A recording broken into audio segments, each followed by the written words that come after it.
What would you do if your own daughter testified against you in court because someone coached her to lie? I never thought I would be the kind of father who had to fight for the right to see his own kids, but here I am, 38 years old and staring down the barrel of losing everything that matters to me. My name is Liam Rodriguez, and 6 weeks ago I received a court summons that made my blood run cold. My ex-wife Charlotte and her new husband Derek Palmer were petitioning for a modification of our custody agreement. They wanted to reduce my time with our 14-year-old daughter Sophia and 11-year-old son Mason from our current 50-50 split to every other weekend visitation. Just like that, I would go from being a full-time dad half the week to being a weekend visitor in my own children's lives. The divorce from Charlotte was finalized 2 years ago. It was not easy, nothing about ending a 15-year marriage ever is, but we had managed to keep things relatively civil for the kids' sake. We agreed on joint custody, splitting the week right down the middle. I had the kids from Wednesday afternoon through Saturday morning, and Charlotte had them the rest of the time. It was not perfect, but it worked. Mason and Sophia seemed to adjust well enough, considering the circumstances. They had their own rooms at both houses, we lived only 20 minutes apart, and we made sure they did not miss out on any important events or activities. Then Charlotte met Derek Palmer. I first heard about him about 10 months after the divorce was final. Sophia mentioned that Mom had a new friend who came over for dinner sometimes. I felt that familiar twist in my gut, the one that told me things were about to change, but I pushed it down. Charlotte had every right to date. We were divorced.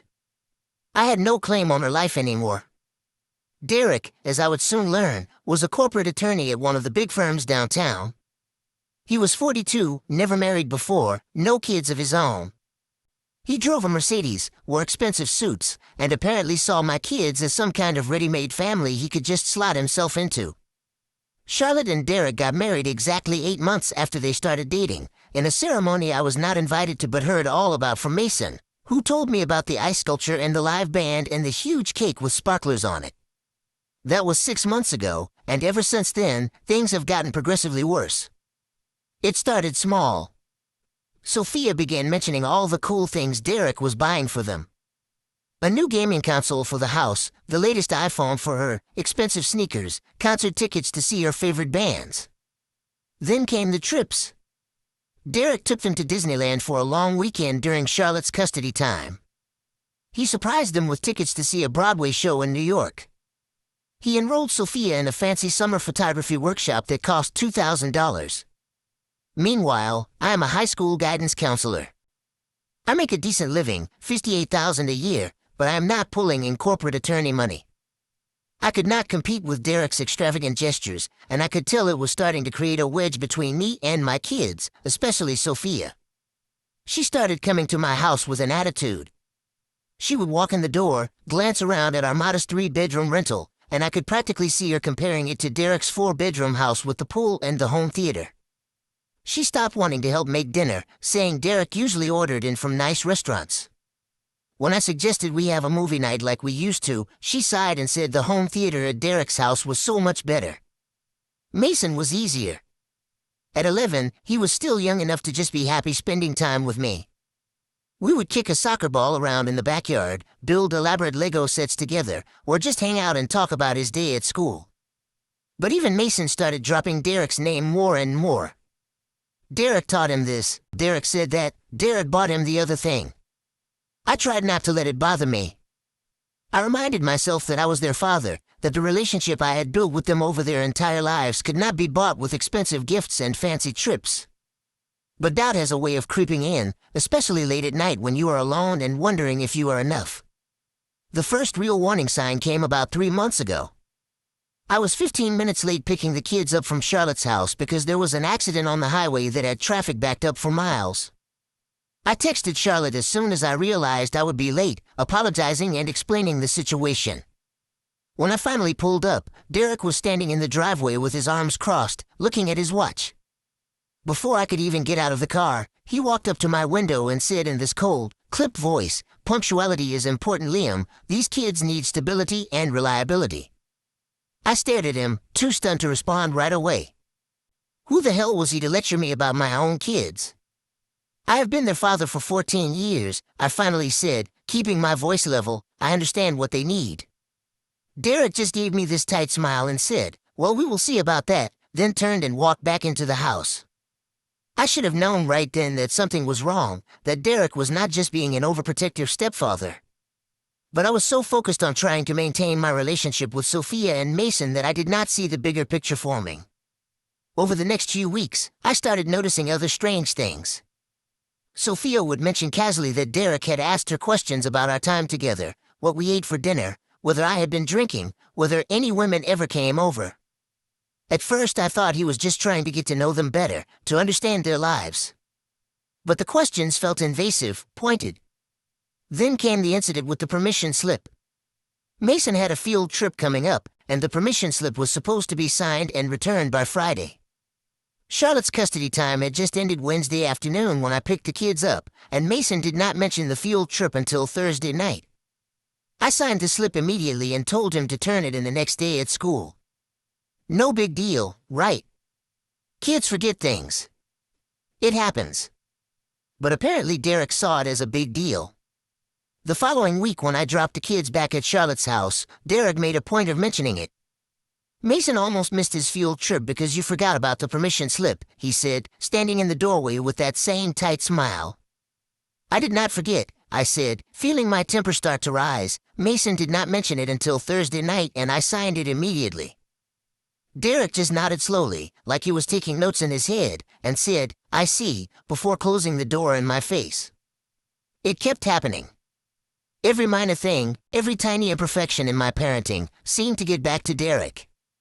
The time I let the kids have cereal for dinner because I had a migraine and could barely see straight. The time Sophia forgot her soccer cleats at my house and had to borrow a pair from a teammate. The time I was 10 minutes late to pick them up again because I had to stay late at work for an emergency meeting with a student in crisis. I started to feel like I was being watched, documented, judged. And the worst part was that I could see it affecting my relationship with Sophia. She was pulling away from me more and more. She spent most of her time at my house in her room, texting on the phone Derek had bought her. When I tried to talk to her about it, to ask if everything was okay, she just shrugged and said she was fine, in that way teenagers do when they are definitely not fine. Then came the court summons 6 weeks ago. I was sitting at my kitchen table on a Tuesday morning, drinking my coffee before work, when I opened the envelope from the county courthouse. Charlotte and Derek Palmer were petitioning for a modification of the custody agreement, citing concerns about my ability to provide a stable environment for the children. Attached was a 47-page document that Derek, in his capacity as a corporate attorney, had clearly prepared himself. I sat there reading through it, feeling sicker with each page. Every single minor incident from the past 3 months was documented in excruciating detail. The times I was late for pickup, complete with timestamps. The permission slip incident. The cereal dinner.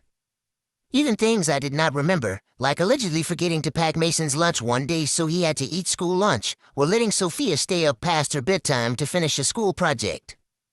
But it got worse. Much worse.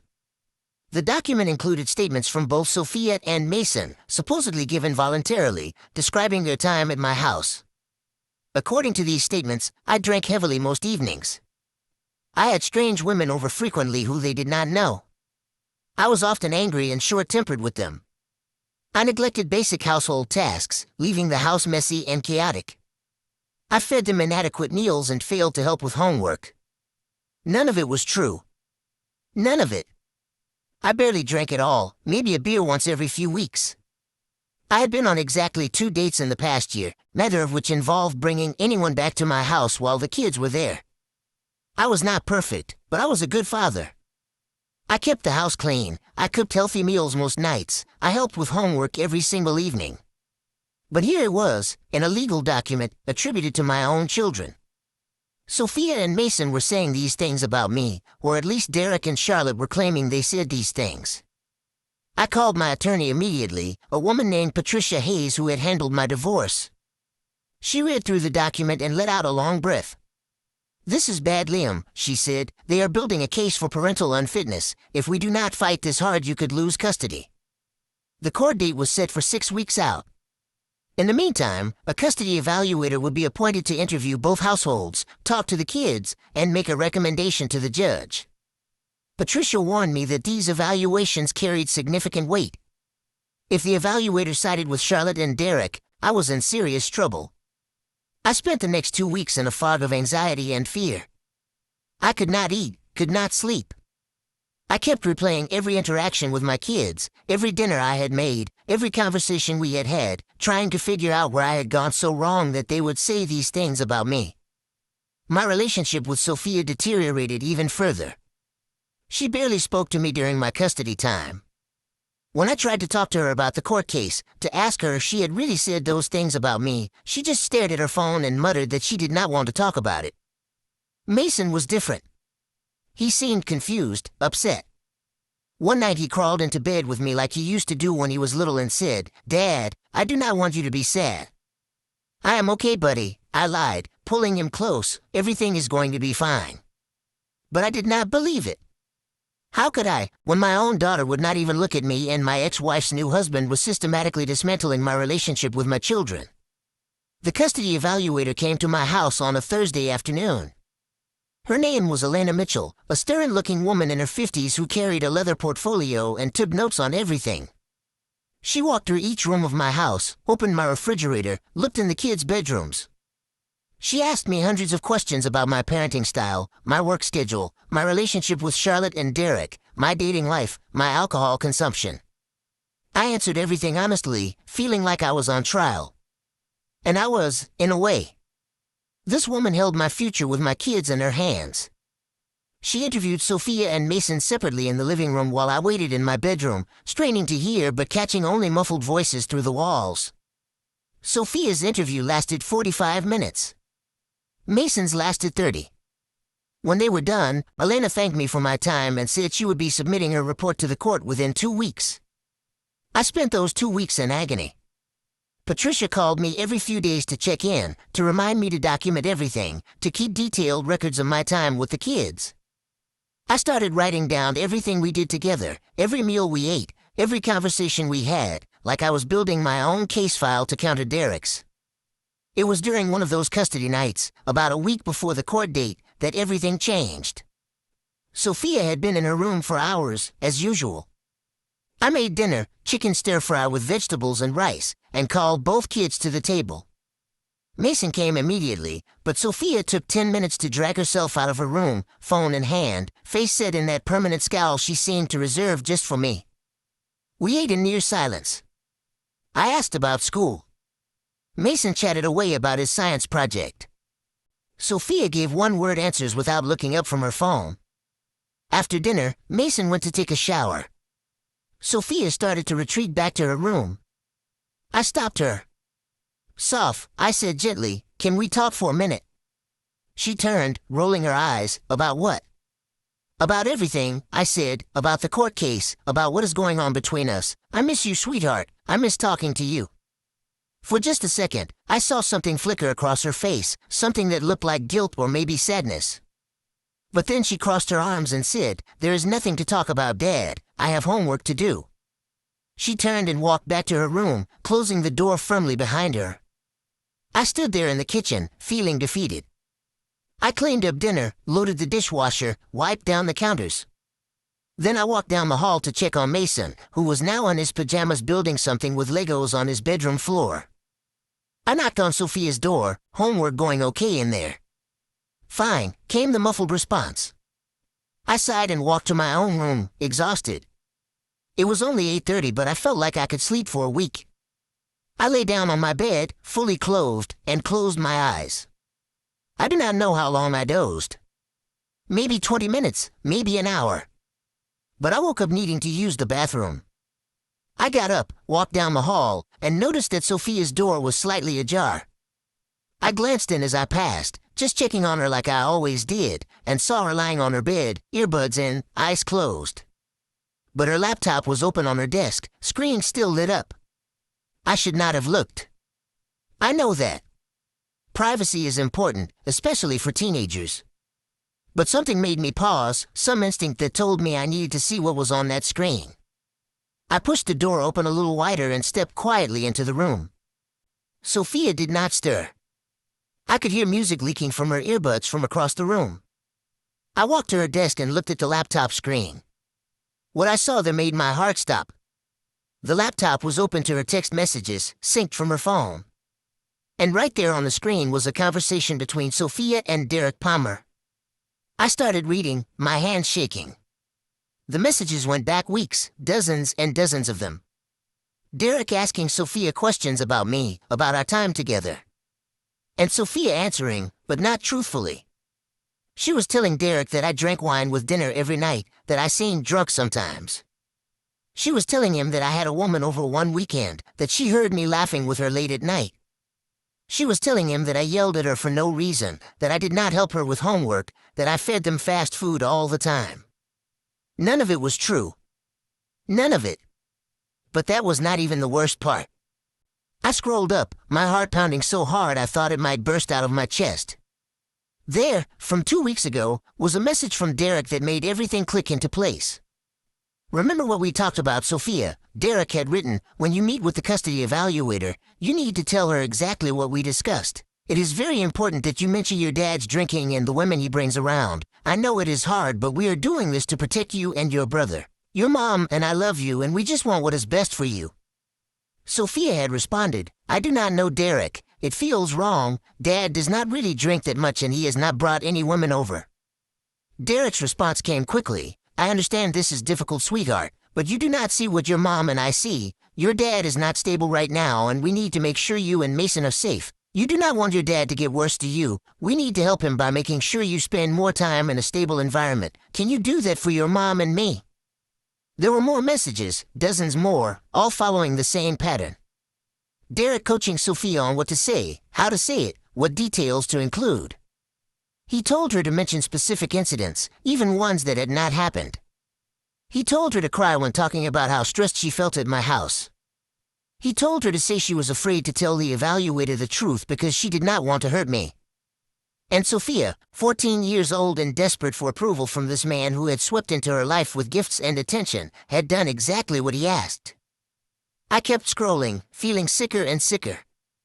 There were messages between Derek and Charlotte too, somehow included in the conversation thread. They were strategizing, planning.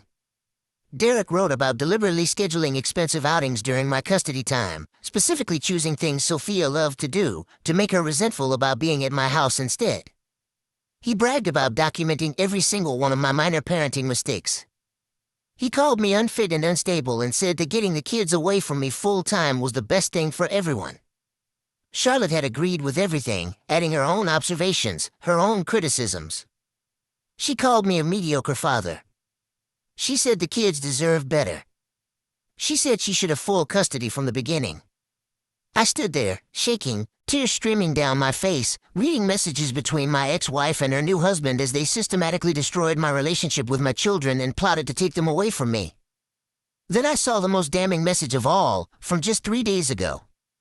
The evaluator bought it. Derek had written, Sophia did great in the interview. She cried right on cue and mentioned all the right details. There is no way the judge does not side with us now. In 6 weeks, Liam will be lucky to see his kids twice a month. Charlotte had responded with a simple, thank God, the kids will be so much better off. I do not remember pulling my phone out of my pocket. I do not remember opening the camera app. But suddenly I was taking photos of the screen, screenshot after screenshot, documenting everything. Every conversation, every coached response, every strategic planning session, every cruel comment. My hands were shaking so badly I could barely hold the phone steady, but I got it all. Every single message. When I was done, I backed quietly out of Sophia's room, leaving everything exactly as I had found it. I went to my bedroom, closed the door, and called Patricia Hayes. She answered on the third ring, hello Liam, everything okay? Patricia, I said, my voice shaking, I found something, you need to see this right now. I sent her every single photo. She called me back 10 minutes later.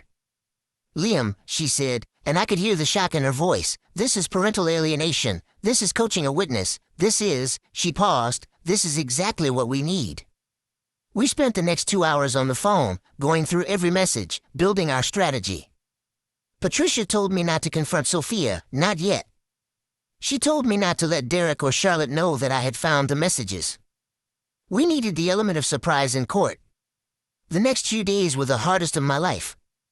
I had to act normal around Sophia and Mason, had to pretend I did not know what had been happening.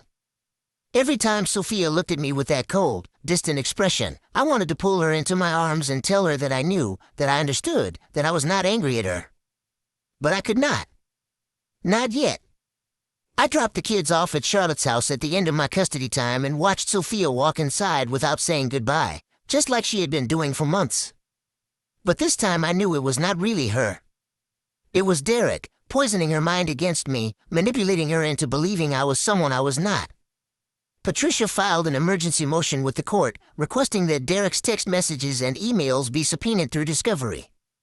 She argued that there was evidence of parental alienation and witness coaching that was relevant to the custody modification case. The judge granted the motion immediately. 3 days before our scheduled court date, Derek and Charlotte's attorney received notice that they were required to turn over all electronic communications related to me, the children, and the custody case. Patricia told me later that Charlotte's attorney called her in a panic after seeing the messages.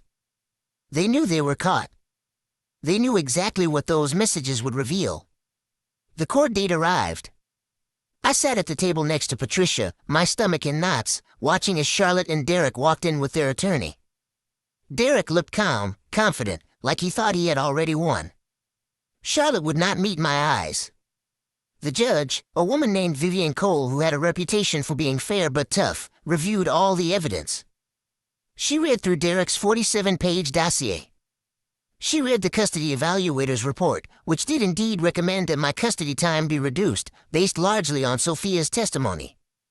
Then Patricia stood up and presented our evidence.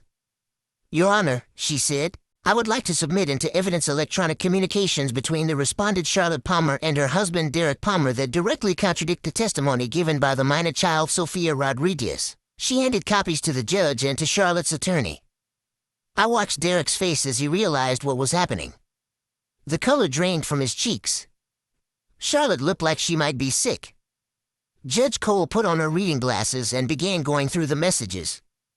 The courtroom was silent except for the sound of pages turning. 5 minutes passed. 10. 15. Finally, Judge Cole looked up. Her expression was cold, furious. "Mr. Palmer," she said, her voice sharp, "you are an attorney, are you not?" Derek stood up. "Yes, Your Honor, I am." "Then you are well aware that coaching a witness, especially a minor child, in a custody case is not only unethical but potentially illegal," the judge said. "And yet according to these messages you systematically coached your stepdaughter on exactly what to tell the court-appointed evaluator, including instructing her to fabricate or exaggerate allegations against her father." Derek opened his mouth to respond, but the judge held up her hand. "I am not finished," she said. "Furthermore, you deliberately scheduled activities during Mr. Rodriguez's custody time for the express purpose of damaging his relationship with his daughter. You documented minor and inconsequential parenting decisions and presented them as evidence of unfitness, and you engaged in a calculated campaign of parental alienation."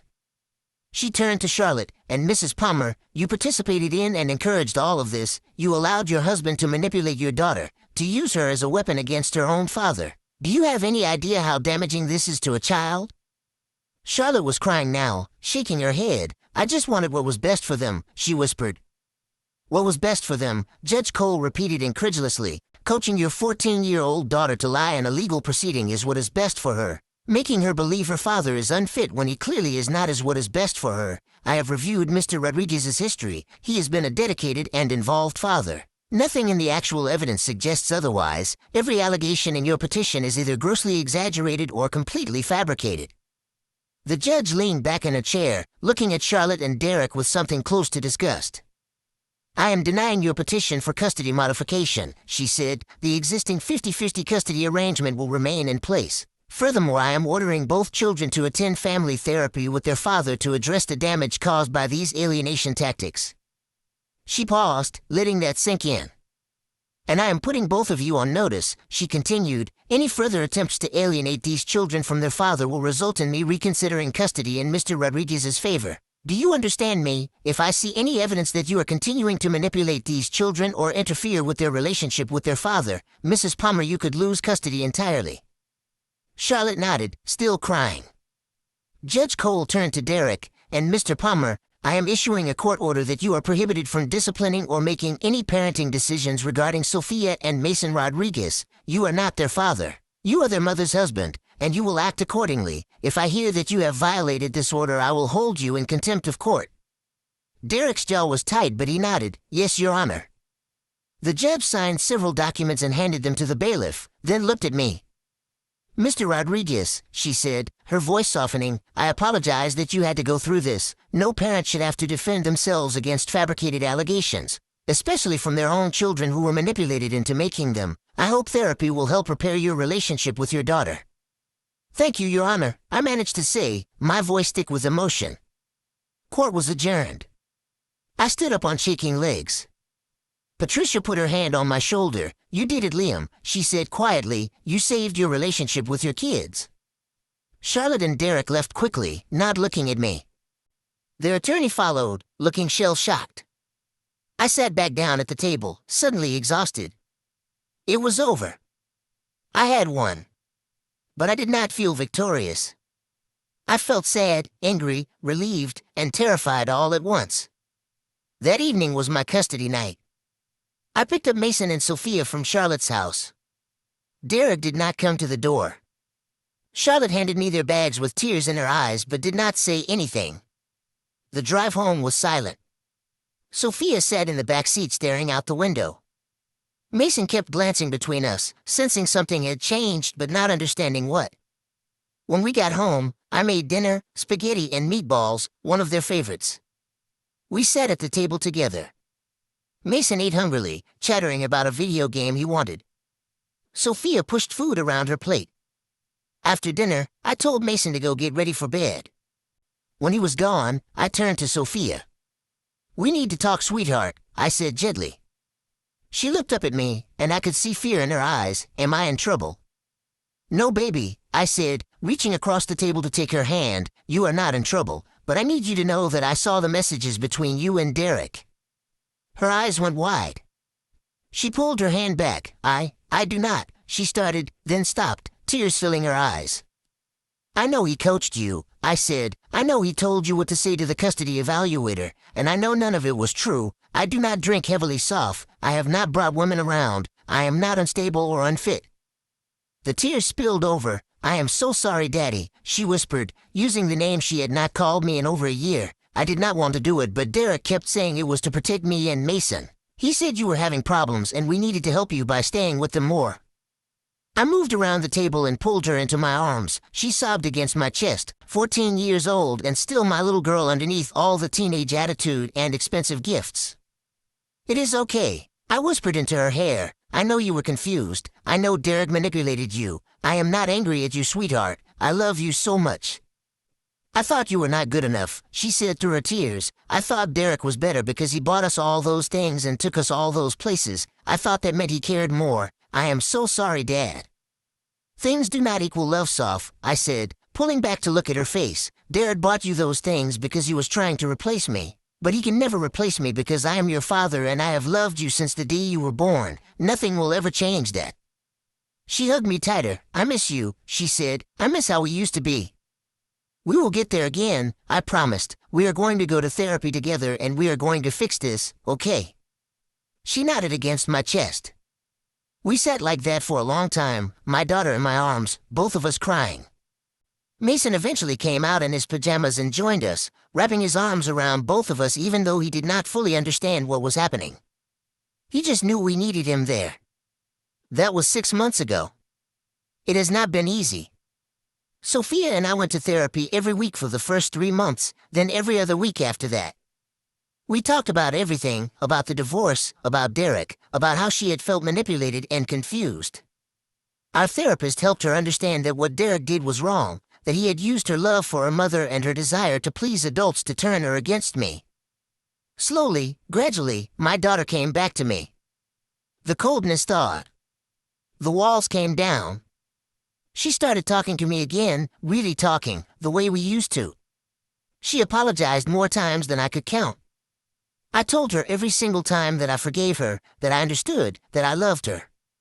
Mason adjusted quickly once he understood that Derek was not allowed to make rules for them anymore. He was relieved, actually. He admitted that he had never really liked Derek, that Derek was too strict and made him feel uncomfortable. Charlotte and I had to have some difficult conversations too. She apologized, said she had gotten caught up in Derek's manipulations too, that he had convinced her I was a bad father and she had believed him because she wanted to believe she had made the right choice in marrying him. I do not know if our co-parenting relationship will ever be what it was before Derek, but we are trying. We are being civil. We are putting the kids first, which is what we should have been doing all along. As for Derek, he is no longer part of my children's lives in any meaningful way. The court order stands. He is not allowed to discipline them, make rules for them, or involve himself in any parenting decisions. From what Sophia has told me, he basically ignores them now when they are at Charlotte's house. She says he seems angry all the time, that he and her mom fight constantly. Part of me feels bad for Charlotte, being stuck in a marriage with a man who only wanted her because she came with ready-made children he could control. But that is her choice to navigate. My focus is on Sophia and Mason. My relationship with my kids is not perfect, but it is real again. Sophia comes to my house now without attitude, without resentment. She helps make dinner. We watch movies together. She tells me about her day at school, about her friends, about the boy she has a crush on. She is 16 now and becoming this amazing young woman, and I get to be part of that journey. Mason is 13 and in that awkward middle school phase, but he is happy. He still builds Lego sets with me. He still crawls into bed with me sometimes when he has a bad dream. He still tells me everything. I still have them 50% of the time. Every Wednesday through Saturday morning, they are mine. And during that time, we are a family. A different kind of family than we were before the divorce, but a family nonetheless. Looking back, I think the scariest part of the whole experience was not the threat of losing custody, although that was terrifying enough. It was the realization that someone could deliberately set out to destroy your relationship with your own children and almost succeed. Derek came so close to turning Sophia against me permanently. If I had not seen those messages on her laptop, if I had not documented everything, if Patricia had not fought so hard for me, I might have lost my kids forever. But I did see the messages. I did fight back. And I won. My advice to any parent going through something similar is this: document everything, trust your instincts when something feels wrong, and never stop fighting for your relationship with your kids. Never assume that because you are their parent they will always see through manipulation. Children are vulnerable, especially when adults they trust are lying to them. And if you are the Derek Palmer in someone else's story, if you are the step-parent who thinks they can replace a child's actual parent through gifts and manipulation, please stop. You are not helping those children. You are hurting them in ways that will take years of therapy to undo. Those kids already have a father or a mother. Your job is to support them, not replace their parent. Every time Sophia hugs me now and says, "Love you, Dad," every time Mason wants to show me something he built or drew or wrote, I am reminded of what I almost lost. I am reminded of how precious and fragile these relationships are. And I am grateful, so incredibly grateful, that I fought for them and won. The court date that almost destroyed my family ended up saving it instead. Judge Cole's ruling did not just preserve my custody, it exposed the truth and gave my daughter permission to love me again without guilt. It freed both my kids from Derek's manipulation and sent a clear message to Charlotte that her children's relationship with their father was not something she could bargain away to please her new husband. I am still angry sometimes when I think about what Derek did, what he tried to do. I am angry that Sophia lost a year of her childhood to his manipulations, that she spent months torn between loyalty to her mother and love for her father, manipulated by an adult who should have protected her. I am angry that Mason had to watch his sister pull away from me and wonder if the same thing would happen to him. But I am also grateful. Grateful that I found the messages in time. Grateful for Patricia Hayes and her fierce advocacy. Grateful for Judge Cole and her refusal to let Derek get away with his tactics. Grateful that my kids are resilient enough to heal from this. Today, my life is not perfect.